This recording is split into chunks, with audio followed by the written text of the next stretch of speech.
Welcome to Jyothi TV. ముందుగా headlines చూద్దాం. విశాఖలో పెట్టుబడుల సదస్సుకు ఆహ్వానించిన సీఎం చంద్రబాబు. పెట్టుబడులే రాష్ట్ర ప్రాణం, విశాఖను ఆర్థిక హబ్ గా తీర్చిదిద్దుతామని వెల్లడి. దేశ విదేశ పెట్టుబడిదారులు పాల్గొనే విశాఖ గ్లోబల్ సమ్మిట్ సిద్ధమని వ్యాఖ్య. ఆధునిక పరిశ్రమల యుగానికి ఆంధ్రప్రదేశ్ సిద్ధమని చంద్రబాబు స్పష్టం. కాంగ్రెస్ 6 గ్యారంటీల వాస్తవం బహిర్గతం చేసిన కేటీఆర్. హామీలు కేవలం మాయాజాలమంటూ వెల్లడి. ప్రజలకు నిజాలు చూపించడం మా బాధ్యత అని కేటీఆర్ వ్యాఖ్య. బీఆర్ఎస్ ఆధ్వర్యంలో జూబ్లీహిల్స్ బజార్లో ప్రజా వీడియో షో.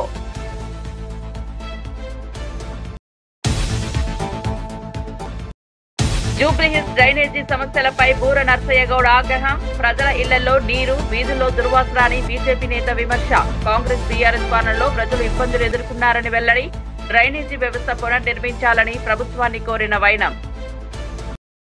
రైతులను మోసం చేసిన కాంగ్రెస్ పై కవిత మండిపాటు. ప్రతి రైతుల సమస్యలపై ప్రభుత్వం నిర్లక్ష్యం చేస్తోందని విమర్శ. రైతు కష్టాలు పెరిగితే రాష్ట్ర అభివృద్ధి అసాధ్యమని కవిత హెచ్చరిక. రైతు సంక్షేమమే తెలంగాణ బలమని కవిత స్పష్టం. ఇక వార్త వివరాల్లోకి వెళ్తే, తెలంగాణ ముఖ్యమంత్రి రేవంత్ రెడ్డి బీఆర్ఎస్ అధినేత కేసీఆర్ పై తీవ్ర వ్యాఖ్యలు చేశారు. పీజేఆర్ మరణ సమయంలో ఆయన కుటుంబం ఏకగ్రీవంగా అంగీకరిస్తే కూడా బీఆర్ఎస్ పార్టీ అప్పట్లో అభ్యర్థిని నిలబెట్టిందని గుర్తు చేశారు. ఆ సమయంలో పీజేఆర్ కుటుంబ సెంటిమెంట్ పట్టించుకోని కేసీఆర్ ఇప్పుడు ఎక్కడి నుండి సెంటిమెంట్ తెచ్చుకున్నాడంటూ ప్రశ్నించారు. ప్రజల మనోభావాలను రాజకీయ ప్రయోజనాల కోసం వాడుకోవడం సిగ్గుచేటన్నారు. కేసీఆర్ మాటలకి పనులకి సంబంధం లేదని రేవంత్ రెడ్డి ఎద్దేవా చేశారు. ఇప్పుడు సింపతి పేరుతో ఓట్లు అడగడం న్యాయమా అని ప్రశ్నిస్తూ తెలంగాణ ప్రజలు ఈసారి మోసపోరని హెచ్చరించారు. కాంగ్రెస్ ప్రభుత్వం ప్రజల నమ్మకాన్ని నిలబెట్టుకుంటుందని, అభివృద్ధి పథంలో తెలంగాణను ముందుకు తీసుకెళ్తామన్నారు. 3 గంటలు ఇంటి బయట గేట్ బయట నిలబెట్టిన దుర్మార్గుడు కల్వకుంట్ల చంద్రశేఖరరావు, ఆయన కొడుకు కల్వకుంట్ల తారక రామారావు కాదా? మంచి సాంప్రదాయం. ఎవరైనా ఎమ్మెల్యేలు చనిపోతే ఆ కుటుంబానికి ఏకగ్రీవం ఇచ్చే సాంప్రదాయాన్ని తుంగలో తొక్కి ఉప ఎన్నికలు తెచ్చి, ఈ ఖైరతాబాదే కాదు, పాలేరులో రామరెడ్డి వెంకటరెడ్డి చచ్చిపోయినా, నారాయణఖేడ్లో కిష్టారెడ్డి చచ్చిపోయినా, ఆనాడు పార్లేరులో రామరెడ్డి వెంకటరెడ్డి సతీమణి నించుంటే ఆ సతీమణికి వ్యతిరేకంగా అభ్యర్థిని పెట్టి ఎన్నికల్లో ఓడించింది కేసీఆర్ కాదా? నేను ఇవాళ అడుగుతున్న తండ్రి కొడుకులను, ఆనాడు మీకో నీతి, ఈనాడు మాకో నీత? నీ జాతికి అసలు నీతి ఉందా? ఒకవేళ నీ జాతికి నీతి ఉంటే ఆనాడు పీజేఆర్ మీద పోటీ పెట్టినందుకు రైమత్ నగర్ చౌరస్తాలో, ఎస్పీఆర్ కాలనీలో ముక్కు నేలకు రాజీ ప్రాంత పేదోళ్లకు క్షమాపణ చెప్పిన తర్వాత బీఆర్ఎస్ దరిద్రులు ఓటు అడగాలి. ఆంధ్రప్రదేశ్ అభివృద్ధికి పెట్టుబడులే ప్రాణమన్న నినాదంతో ముఖ్యమంత్రి చంద్రబాబు నాయుడు ముందుకు సాగుతున్నారు.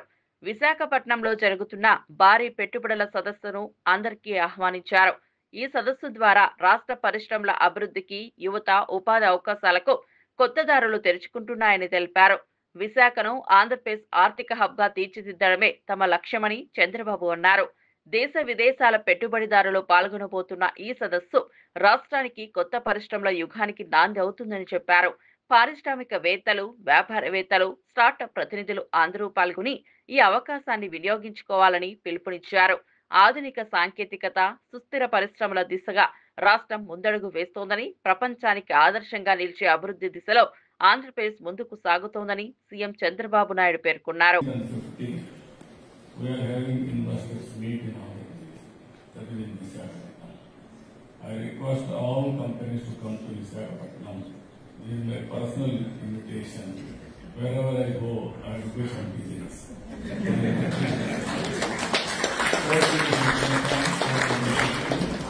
Seeing this beginning, you can invest there. Your investment is 100%. I am guaranteeing you, you will get good benefit out of it. Good returns. With this IOD, I am very happy. Always you are doing extraordinary work. Keep this work, it will go a long way. Not only for now you have crossed boundaries. ప్రభుత్వం ఉందో లేదో అనిపించే పరిస్థితులు నెలకొన్నాయని YSR Congress party అధ్యక్షుడు YS Jagan తీవ్రంగా మండిపడ్డారు. రైతు కష్టాల్లో ఉన్నా, నష్టాల్లో ఎదురైనా ప్రభుత్వం ఏ విధమైన స్పందన చూపడం లేదని విమర్శించారు. చంద్రబాబు ఉచిత పంటల బీమా ఎత్తేయడం వల్ల వేలాది మంది రైతులు నష్టపోయారని ఆవేదన వ్యక్తం చేశారు. పంట బీమా రైతు తక్షణకు భరోసా కాగా దానిని రద్దు చేయడం రైతు జీవితాన్ని కష్టాల్లోకి నెట్టిందని అన్నారు. రైతుల సమస్యలపై చంద్రబాబు స్పందించకపోతే వారి తరపున పోరాటం చేయడానికి వైఎస్ఆర్ కాంగ్రెస్ సిద్ధంగా ఉందని హెచ్చరించారు. రైతు సంక్షేమమే తన ప్రభుత్వ ధ్యేయమని, ఆ పథకంలోనే వైఎస్ఆర్సీపీ ముందుకు సాగుతోందని జగన్ స్పష్టం చేశారు.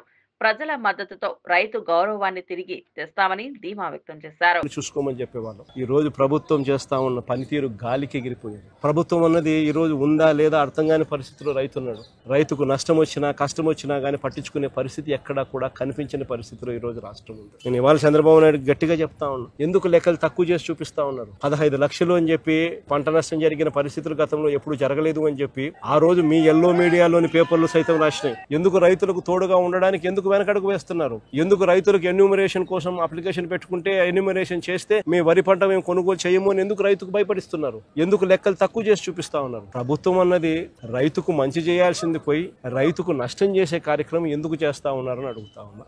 నీ తప్పిదం వల్ల రైతులకు ఈ రోజు ఇన్సూరెన్స్ డబ్బు రావడంలా. ఈ రోజు ప్రతి రైతుకు నువ్వు ఎలా పలికినా ఎలా పలకపోయినా కూడా ఉచిత పంటల బీమా కన్నా నువ్వు గన డబ్బు కట్టి ఉండింటే, వైఎస్ఆర్సీపీ ప్రభుత్వం మాదిరిగానే కట్టి ఉండింటే ఈ పొద్దు ప్రతి రైతుకు, నష్టపోయిన ప్రతి రైతుకు ఎకరాకు కనీసం 20,000 రూపాయలు పైచిలకు ఆ రైతుకు చేతిలో కనపడేది. కాబట్టి ఖచ్చితంగా ఆ ఇన్సూరెన్స్ డబ్బు రైతుకు ఖచ్చితంగా వచ్చేట్టుగా చెయ్యాలి అని చెప్పి రైతుల తరఫున డిమాండ్ చేస్తా ఉన్నాం, గట్టిగా అడుగుతా ఉన్నాం. ఎందుకంటే తప్పిదం నీది కాబట్టి. రేపు రబీ పంటకు ఇప్పటి నుంచి కనీసం రైతులకు ఉచిత పంటల బీమా కనీసం ఇప్పటి నుంచైనా కానీ ఖచ్చితంగా చెయ్యాలి. ఈ పరిస్థితి మళ్ళీ రైతుకు ఉత్పన్నం కాకూడదు అని చెప్పి కూడా డిమాండ్ చేస్తూ అడుగుతా ఉన్నాం. రైతులకు ఇన్పుట్ సబ్సిడీ కింద బకాయిలు పెట్టారు. ఈ లేచిన లెక్కల ప్రకారమే 600 కోట్లు ఇవ్వాలని చెప్పి ఇల్లే బకాయిలు పెట్టారు. ఆ బకాయిల సొమ్మును కూడా వెంటనే రైతులకు ఇవ్వాలి అని చెప్పి కూడా గట్టిగా డిమాండ్ చేస్తా ఉన్నాం. చంద్రబాబు నాయుడు గట్టిగా మాట్లాడుతా ఉన్నాం, రైతు సంతోషంగా ఉంటేనే రాష్ట్రం బాగుంటుంది. రైతు గన కన్నీరు పెట్టినాడు అని అంటే ఏ ప్రభుత్వంకైనా కూడా అది అరిష్టమే అని చెప్పి చంద్రబాబు నాయుడు గుర్తుపెట్టుకోమని గట్టిగా చంద్రబాబు నాయుడుకు వార్నింగ్ ఇస్తా ఉన్నాం. ఈ సమయంలో చంద్రబాబు నాయుడు దృష్టిలో రైతు అనేవాడు వ్యవసాయమే దండుగా, వ్యవసాయం చేయడమే దండుగా, రైతు వేస్ట్ అనేది చంద్రబాబు నాయుడు మైండ్ సెట్. అందుకనే రైతు ఈ రోజు ఇన్ని అగసాట్లు పడతా ఉన్నాడు, ఇన్ని అవస్థలు పడతా ఉన్నాడు. ఈ మైండ్ సెట్ మార్చుకుని రైతు రాష్ట్రానికి వెన్నెముక అని చెప్పి గుర్తించమని చెప్పి చంద్రబాబు నాయుడు గట్టిగా డిమాండ్ చేస్తా ఉన్నాము. చంద్రబాబు నాయుడు గారు స్పందించే తీరు గన సరిగ్గా లేకపోతే రైతుల తరపున వైఎస్ఆర్సీపీ ప్రభుత్వం పోరాటం చేయడానికి సన్నద్ధంగా రెడీగా ఉంటుందని కూడా ఈ సందర్భంగా గట్టిగా చంద్రబాబు నాయుడుకు వార్నింగ్ ఇస్తా ఉన్నాం. ఈ సందర్భంగా కౌలు కార్డులు కూడా లేవు, కౌలు కార్డులు కూడా ఇవ్వడంలే. ఇస్తే మళ్ళీ వాళ్ళకి డబ్బులు ఎక్కడ ఇవ్వాల్సి వస్తుందేమో అని చెప్పి చంద్రబాబు నాయుడు కౌలు కార్డులు కూడా ఇవ్వడం కూడా మానేస్తాడు. ఇంత రైతు వ్యతిరేక విధానాన్ని చంద్రబాబు నాయుడు ఖచ్చితంగా మార్చుకోవాలని చెప్పి కూడా గట్టిగా చంద్రబాబు నాయుడు డిమాండ్ చేస్తాను. భోగాపురం విమానాశ్రయం పనుల పురోగతిని కేంద్ర పౌర విమానయాన శాఖ మంత్రి రామ్మోహన్ నాయుడు స్వయంగా పరిశీలించారు. ఈ సందర్భంగా మాట్లాడుతూ డిసెంబర్ చివరి వారంలో లేదా జనవరి తొలి వారంలో టెస్ట్ ఫ్లైట్ ఎగరనుందని తెలిపారు. విమానాశ్రయం పనులు ఇప్పటి వరకు 91.7% పూర్తయ్యాయి. నిర్ణయించిన గడువు కంటే ముందే పూర్తి చేసే దిశగా కృషి చేస్తున్నామని రామ్మోహన్ నాయుడు స్పష్టం చేశారు. భోగాపురం విమానాశ్రయం పూర్తయితే ఉత్తరాంధ్ర ప్రాంత ఆర్థిక అభివృద్ధికి ఇది ప్రధాన కేంద్రంగా మారుతుందని అన్నారు. ఈ ప్రాజెక్టు ద్వారా పర్యాటకం, వాణిజ్యం, ఉపాధి రంగాల్లో విప్లవాత్మక మార్పులు వస్తాయనే విశ్వాసం వ్యక్తం చేశారు. ఆధునిక సదుపాయాలతో దేశంలోనే అత్యాధునిక విమానాశ్రయాల్లో ఒకటిగా భోగాపురం నిలుస్తుందని పేర్కొన్నారు. ప్రాజెక్టు పనులను వేగవంతం చేయాలని అధికారులను ఆదేశించారు. డేట్ ఉంటే దానికి 6 months ముందే మనం కంప్లీట్ చేయాలని. సో ఆ ఛాలెంజ్ని స్వీకరించాం, యాక్సెప్ట్ చేశాం. అందులో మనకి అనేక ఛాలెంజెస్ కూడా వస్తాయి. ఒకటి కన్స్ట్రక్షన్ ఛాలెంజెస్ అయితే ప్రకృతి ఛాలెంజెస్, వాటన్నిటిని కూడా ఎదుర్కొని రికార్డు టైంలో ఈరోజు ఎయిర్పోర్ట్ని మనం కన్స్ట్రక్ట్ చేయడం జరుగుతుంది. అంటే మన ప్రభుత్వం వచ్చిన తర్వాత సుమారు 25% ఆ రోజు వర్క్స్ ఉంటే ఈరోజు వితిన్ 16 to 17 monthsలో 91.7%కి అంటే 90sలోకి వచ్చేసాం. ఇంకో 8.3% ఇక్కడ ఫినిష్ చేయాల్సినటువంటి పరిస్థితి ఉంది. మనం జూన్ 2026కి ఇక్కడ నుంచి ఫ్లైట్స్ ఆ టైంలో ప్రారంభించాలనే ఒక ప్రోగ్రాం పెట్టుకున్నాం. అయితే డిసెంబర్ ఎండ్ కానీ ఎర్లీ జనవరిలో కానీ టెస్ట్ ఫ్లైట్ ఇక్కడ ల్యాండ్ చేయడానికి ఫస్ట్ ఫ్లైట్ అది వీలైతే ముఖ్యమంత్రి గారు కూడా కార్యక్రమానికి ఆహ్వానించాలని చూసుకుంటున్నాం. సో డెఫినెట్ గా ఈ యొక్క భోగాపురం ఎయిర్పోర్ట్ తాలూకా ఇంపాక్ట్ కేవలం విజయనగరం, విశాఖపట్నమే కాకుండా శ్రీకాకుళం, ఉత్తరాంధ్ర మొత్తం మీద దీని తాలూకా ప్రభావం ఉంటుంది. కొన్ని ఎయిర్లైన్స్ తో కూడా మాట్లాడుతున్నాం. కొంతమందికి డౌట్ ఏముందంటే ఇప్పుడున్న ఎగ్జిస్టింగ్ వైజాగ్ ఎయిర్పోర్ట్ లో లెటస్ సపోజ్ కొన్ని కనెక్షన్స్ ఎయిర్ క్రాఫ్ట్ కనెక్షన్స్ ఉంటే ఎయిర్లైన్స్ ఇక్కడికి ఉంటే ఏమైనా తగ్గిపోతాయని కూడా చాలా మంది అడుగుతున్నారు. తగ్గడం కాదు కదా, మేము పెంచడానికి మేము ఈరోజు ప్రయత్నం చేస్తున్నాం. ఇండిగోతో మాట్లాడి ఇండిగోతో ఇక్కడ ఒక నైట్ హబ్ కింద ఇక్కడ పెట్టుకొని ఇక్కడే నైట్ కూడా పార్కింగ్ పెట్టి ఇంకా మార్నింగ్ ఇక్కడ నుంచి ఫ్లైట్స్ ఎలాగా వెళ్లాలన్న దాని మీద ఇండిగోతో మాట్లాడుతున్నాం. ఎయిర్ ఇండియా ఎక్స్ప్రెస్ వాళ్ళు కూడా ఇక్కడ కంటిన్యూ అవుతాయి. కానీ ఇప్పుడు ప్రస్తుతం ఉన్న వైజాగ్ ఎయిర్పోర్ట్ లో ఆకాశ ఎయిర్లైన్స్ కానీ లేకపోతే స్పైస్ జెట్ ఎయిర్లైన్స్ కానీ ఈ 2 ఎయిర్లైన్స్ ప్రస్తుతానికి ఆపరేట్ చేయట్లేదు. వాళ్ళకి ఇన్ఫ్రాస్ట్రక్చర్ చూపించి ఇక్కడ పొటెన్షియల్ చూపించి ఆ 2 ఎయిర్లైన్స్ కూడా ఇక్కడ ఇన్వైట్ చేయాలని ఆల్రెడీ సంప్రదింపులు కూడా చేస్తున్నాం. జూబ్లీహిల్స్ నడి బజార్లో బీఆర్ఎస్ వర్కింగ్ ప్రెసిడెంట్ కేటీఆర్ నేడు కాంగ్రెస్ ఇచ్చిన 6 గ్యారంటీలు అడ్డగోలు హామీలపై సంచలన వీడియో ప్రదర్శించారు. ప్రజలకు ఇచ్చిన మాటలు హామీల బలహీనతను ప్రత్యక్షంగా చూపించి వారు చేసిన మోసారపు వైఖరిని బయటపడ్డారు. పబ్లిక్ పరిస్థితుల్ని బోనగా విశ్లేషిస్తూ ఈ వీడియోలో గత ప్రభుత్వ హామీలపైన పనులు ఏమంత స్థాయిలో నిలిపివేయబడ్డాయో వాస్తవ అమలు లేకపోవడాన్ని కేటీఆర్ తీవ్రంగా విమర్శించారు.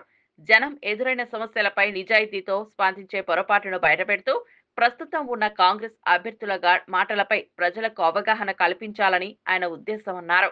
బజార్లో ఉన్న సామాన్య ప్రజల స్పందన, కార్యకర్తల ర్యాపిడ్ గా ఉన్న ప్రతిస్పందనలు కేటీఆర్ ప్రసంగానికి బలం చేకూర్చాయి. ఎన్నికల సమయంలో హామీలను జాగ్రత్తగా పరిశీలించాలని, మెమోర్లను వాస్తవ పరిపాలకంలో బదిలిస్తామని హామీ ఇవ్వడంతో రాజకీయ వాతావరణం ప్రశ్నార్థకంగా మారిందని తెలిపారు. హామీలు ప్లే చేయాలని చెప్పి కోరుతా ఉన్నా. ఈ గ్యారెంటీ పత్రం మీకు ఇస్తారు, ఇది దాచి పెట్టండి. పోలింగ్ బూతుల ఓటు వేయడానికి పోయినప్పుడు దీనికి దండం పెట్టండి, పూజ చేయండి. దేవుడా మా కష్టాలు తీరాలి, ఇందిరమ్మ రాజ్యంలో ఈ 6 గ్యారెంటీలు అమలు కావాలి అని మనం దేవుడిని మొక్కుని దీనికి పూజ చేసి డిసెంబర్ 9, 2023 ఉదయం 10:30 గంటలకు ఇందిరమ్మ రాజ్యం 6 గ్యారెంటీల మీద తొలి సంతకం పెడుతుంది. 100 రోజుల్లో ఈ పథకాలను అమలు చేస్తా.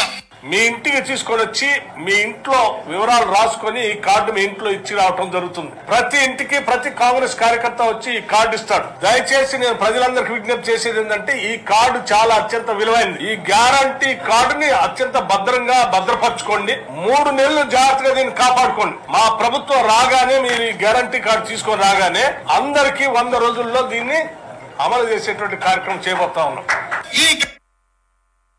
హామీలు ఇచ్చిండ్రు ఒక్కసారి గుర్తు తెచ్చుకోండి. ఏమేం హామీలు ఇచ్చిండ్రు?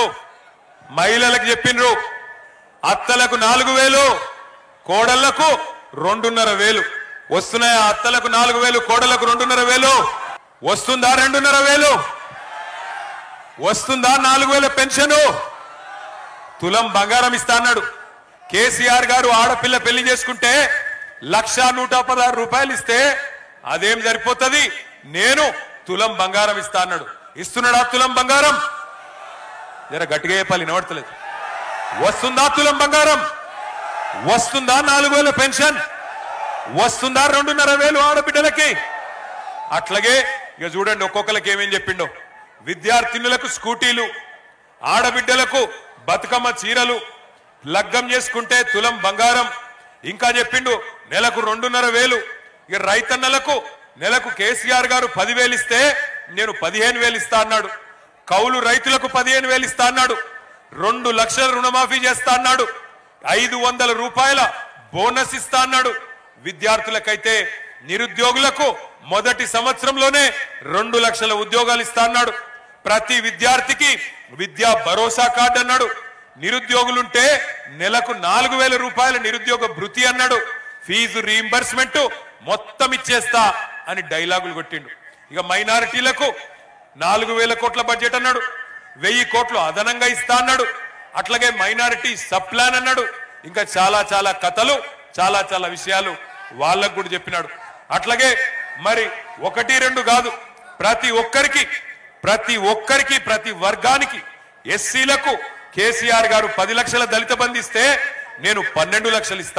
జాతీయ గీతం వందే మాతరంకు 150 సంవత్సరాలు పూర్తవుతున్న సందర్భంగా దేశవ్యాప్తంగా ఘనంగా మహోత్సవాలను నిర్వహించాలని కేంద్ర ప్రభుత్వం నిర్ణయించినట్లు రాజ్యసభ సభ్యులు బీజేపీ ఓబీసీ మోర్చా జాతీయ అధ్యక్షులు లక్ష్మణ్ ప్రకటించారు. నవంబర్ 7 నుండి 25 వరకు వందే మాతరం అట్ 150 పేరుతో ఈ వేడుకలు జరగనున్నాయని తెలిపారు.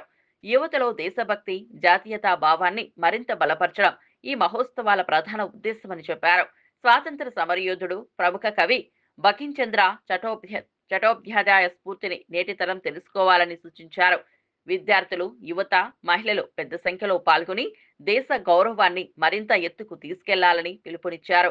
ప్రధానమంత్రి నరేంద్ర మోదీ నాయకత్వంలో దేశం అభివృద్ధి పథంలో దూసుకెళ్తోందని, ఈ కార్యక్రమం భారతీయ సంస్కృతికి ప్రతీకగా నిలుస్తుందని డాక్టర్ లక్ష్మణ్ విశ్వాసం వ్యక్తం చేశారు.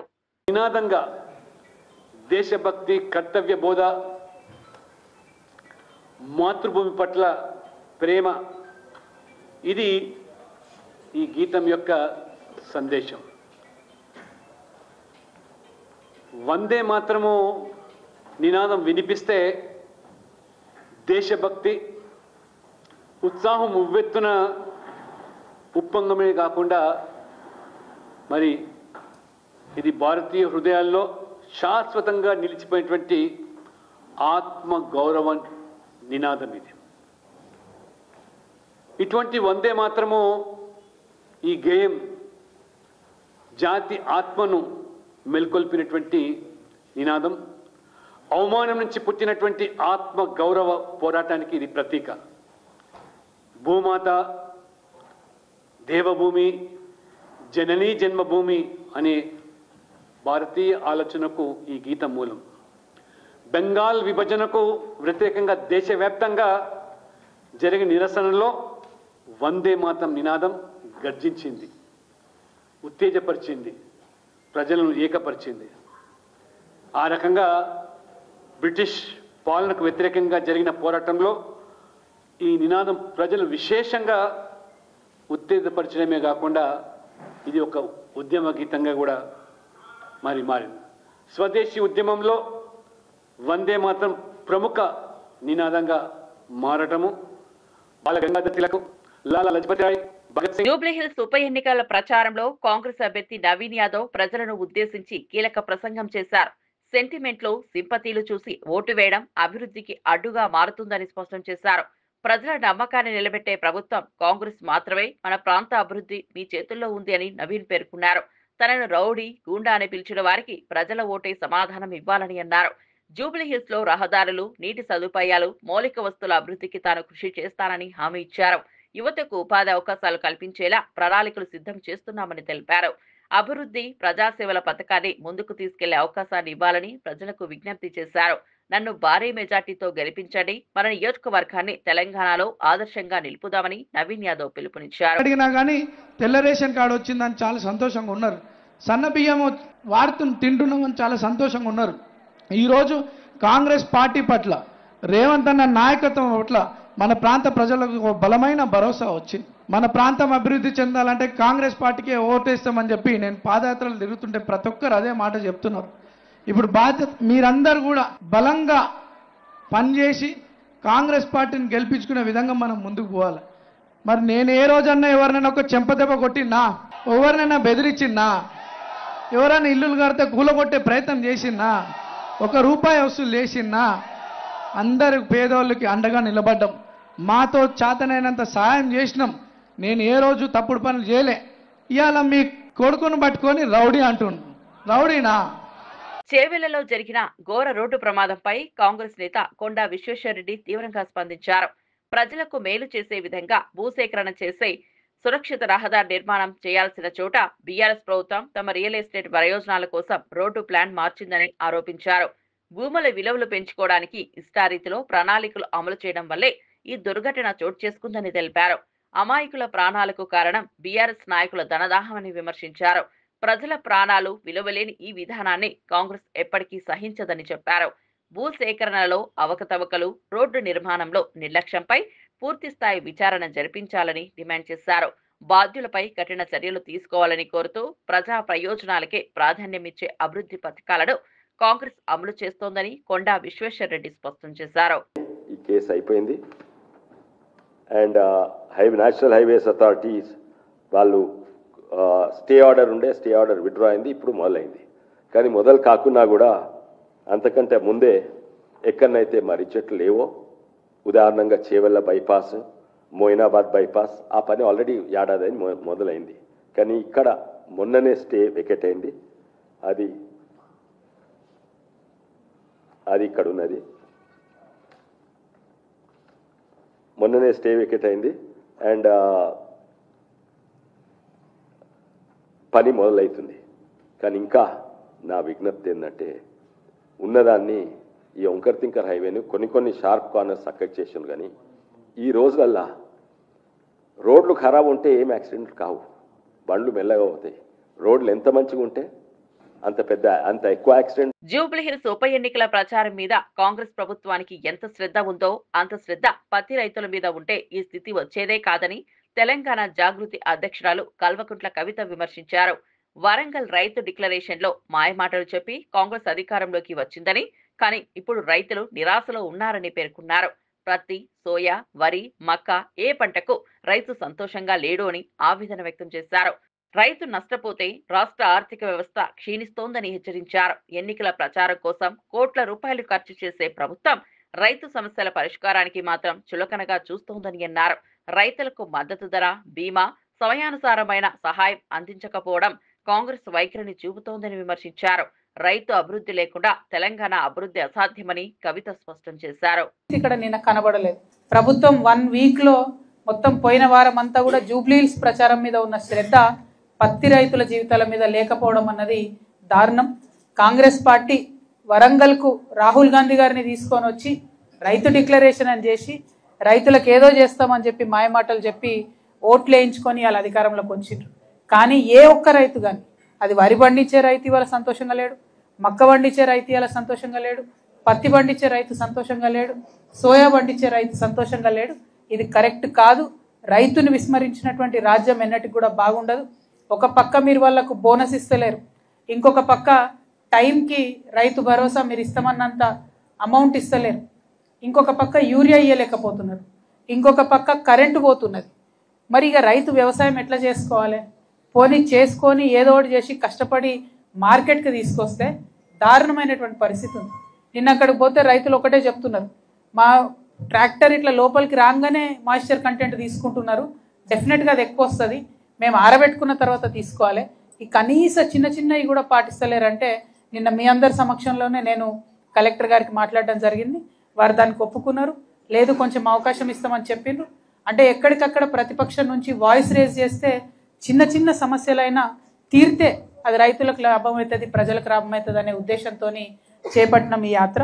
అందులో కాటన్ మార్కెట్లో నిన్న వెంటనే మేము ఇదివరకు నేను ఎంపీగా ఉన్నా కాబట్టి గిరిరాజ్ సింగ్ గారు ఆయన మినిస్టర్గా ఉన్నారు, ఆయనకు వెంటనే ఉత్తరం కూడా రాయడం జరిగింది. అదేవిధంగా cotton corporation of India chairman గారు కూడా వారి నంబర్ కూడా తీసుకున్నా, నేను వారిని కూడా ఇవాళ మాట్లాడతా. ఆంధ్ర తెలంగాణలో ప్రత్యేక పరిస్థితులు ఉన్నాయి. ఈ ప్రత్యేక పరిస్థితుల రీత్యా 20 నుంచి 25% తేమ శాతం అలౌ చేయాలి కాటన్లో అనేటటువంటి విషయాన్ని నేను తప్పకుండా పర్స్యూ చేస్తానని ఆదిలాబాద్, మహబూబ్ నగర్, వరంగల్, ఖమ్మం ఇంకా ఇతర ప్రాంతాల్లో ఉన్న పత్తి రైతులందరికీ కూడా జాగృతి తరఫున మీకు మాట ఇస్తా ఉన్నాం.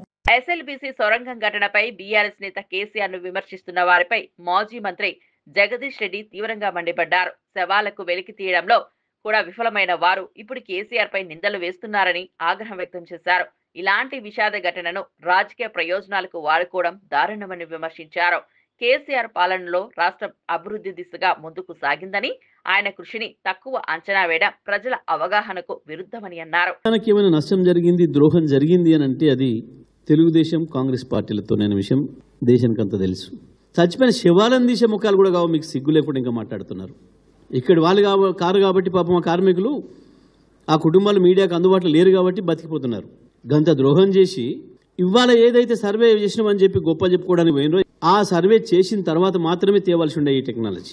ఏ సర్వే లేకుండా ఏది లేకుండా కేవలం ఆనాడు కమిషన్లకు కక్కుర్తిపడి ప్రపంచంలో ఎవడు పట్టించుకొని టెక్నాలజీని తీసుకొచ్చి పెట్టి మీరు 10 ఏళ్లలో చేసింది 3,665 కోట్లు, మేము మా 10 ఏళ్ళ మా 9.5 ఏళ్లలో మేము చేసింది కూడా 3,895 కోట్లు మేము చేసింది కూడా. అసెంబ్లీలోనే మీ అందరినీ పిలిచి జానారెడ్డి గారిని ప్రశ్నించండి, ఒకసారి అడగండి, ఎవరైనా 2 ఏళ్ళు కావస్తుంది, ఒక పని చూపించు, 1 ఎకరాకు నీళ్ళు ఇచ్చింది చూపించు. పరిచయాలతో అయితే గీతే పెళ్లి సంబంధాలు కుదురుతాం కానీ పరిచయాలతోనట ఎవరు పైలట్లను పట్టుకొచ్చిండట, మంత్రి పరిచయాలతోని పైలట్లను పట్టుకొస్తే సర్వే చేస్తాడట అని తొక్కు పట్టుకుంటే పరిచయాలు అవి కాబట్టి మిలిటరీ వాళ్ళు పైలట్లు కాబట్టి అది పట్టుకొచ్చి అవి తిప్పుతున్నాడు. నీకు సెంచల్గూడ జైల్లో, చెర్లపల్లి జైల్లో నీ పరిచయాలతోని తెలంగాణ ప్రజల జేబులు కొట్టే పని చేస్తున్నాడట. అంటే ఉత్తమ్ కుమార్ రెడ్డి పైలట్ అయి ఉండకపోతే, ఆయన మిలిటరీలో పరిచయాలు ఉండకపోతే మీరు ఇవాళ ఈ సర్వే చేసేవాళ్ళు గారు.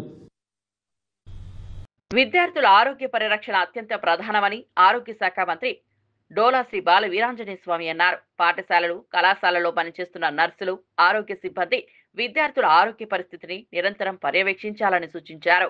అనారోగ్యానికి గురైన విద్యార్థులకు వెంటనే ప్రథమ చికిత్స అందించి అవసరమైతే సమీప ఆసుపత్రులకు తరలించే చర్యలు తీసుకోవాలని ఆదేశించారు. విద్యార్థుల శారీరక, మానసిక ఆరోగ్యం సక్రమంగా ఉండాలి. ఆరోగ్యంగా ఉన్న విద్యార్థులే దేశ భవిష్యత్తు అని మంత్రి పేర్కొన్నారు. పాఠశాలల్లో ఆరోగ్య అవగాహన కార్యక్రమాలు, హెల్త్ చెకప్స్ క్రమం తప్పకుండా నిర్వహించాలని సూచించారు. తల్లిదండ్రులు, ఉపాధ్యాయులు, నర్సులు సమన్వయంతో పనిచేస్తే విద్యార్థుల్లో ఆరోగ్య శ్రద్ధ పెరుగుతుందని తెలిపారు. ఆరోగ్య రంగ అభివృద్ధికి ప్రభుత్వం కట్టుబడి ఉందని, పాఠశాల ఆరోగ్య సేవలను మరింత బలోపేతం చేస్తామని మంత్రి డోలా బాల వీరాంజనేయ స్వామి స్పష్టం చేశారు. మిమ్మల్ని శిక్షించాలని మేము లేం, మిమ్మల్ని బాధ్యులు చేయాలని మేము లేం. మీ వల్ల నాణ్యమైన సేవలు పొందాలని కోరుకున్నాం. మీ సేవల వల్ల ఒక్కొక్క స్కూల్లో 500-600 మంది ఉన్నారు. Entire state we have 1,10,000 students. Life depends on you. You are the one barrier between student and us. Bulletin ముగించే ముందు హెడ్లైన్స్ మరోసారి చూద్దాం. విశాఖలో పెట్టుబడుల సదస్సుకు ఆహ్వానించిన సీఎం చంద్రబాబు. పెట్టుబడులే రాష్ట్ర ప్రాణం, విశాఖను ఆర్థిక హబ్ గా తీర్చిదిద్దుతామని వెల్లడి. దేశ విదేశ పెట్టుబడిదారులు పాల్గొనే విశాఖ గ్లోబల్ సమ్మిట్ సిద్ధమని వ్యాఖ్య. ఆధునిక పరిశ్రమల యుగానికి ఆంధ్రప్రదేశ్ సిద్ధమని చంద్రబాబు స్పష్టం. కాంగ్రెస్ 6 గ్యారంటీల వాస్తవం బహిర్గతం చేసిన కేటీఆర్. హామీలు కేవలం మాయాజాలమంటూ వెల్లడి. ప్రజలకు నిజాలు చూపించడం మా బాధ్యత అని కేటీఆర్ వ్యాఖ్య. బీఆర్ఎస్ ఆధ్వర్యంలో జూబ్లీహిల్స్ బజార్లో ప్రజా వీడియో షో.